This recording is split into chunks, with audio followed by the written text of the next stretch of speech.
Alright, so this is how you're gonna adjust this thing right here. As you can see, we got on this truck the 2012 Toyota Tundra Platinum. It's probably the same for the others. The black wire is your positive, the red wire is your negative. We have that coming into the voltage input here, and you see we have leads that run connected to the probes for our multimeter. As you can see, it's showing 12 volts already. That's because I've already adjusted this. Just so you know, the truck is in reverse. I put the emergency brake on, although it wasn't necessary, and just put the truck in reverse without having to start it.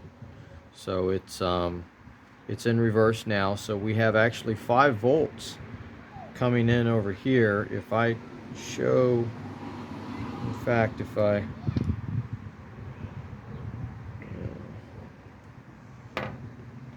can actually show you the voltage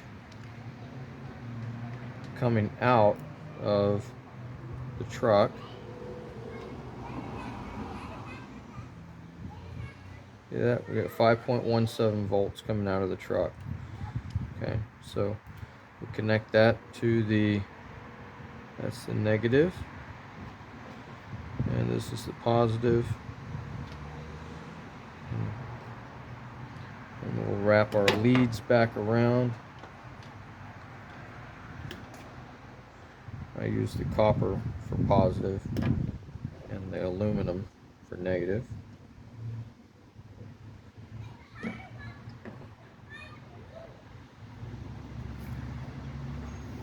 you see, it shows 12 volts. That's because I've already adjusted this. But what you do to adjust this, you're going to hold it right here. This little screw here, in fact, I'll just take it down to 5 volts. Okay, so you're going to see 5 volts. Alright, we'll pretend that's 5 volts. Now all you're going to do is you're going to use your screwdriver. There's just a little screw there on the potentiometer, and you're going to turn it counterclockwise. You're going to push in just a little bit and turn it counterclockwise. Now, just a heads up, when you first set this, you're going to have to turn it 6 or 7 times before you see any changes to the voltage. Alright, but I've already done that, so you're going to see the voltage change right away at this point. Counterclockwise raises the voltage. So we're just going to keep raising the voltage until we get to 12. Very close. And there we go. Now we got 12 volts. And that's it. So now we've got 5 volts coming in, 12 volts coming out, which should be able to power our new aftermarket camera. There you go.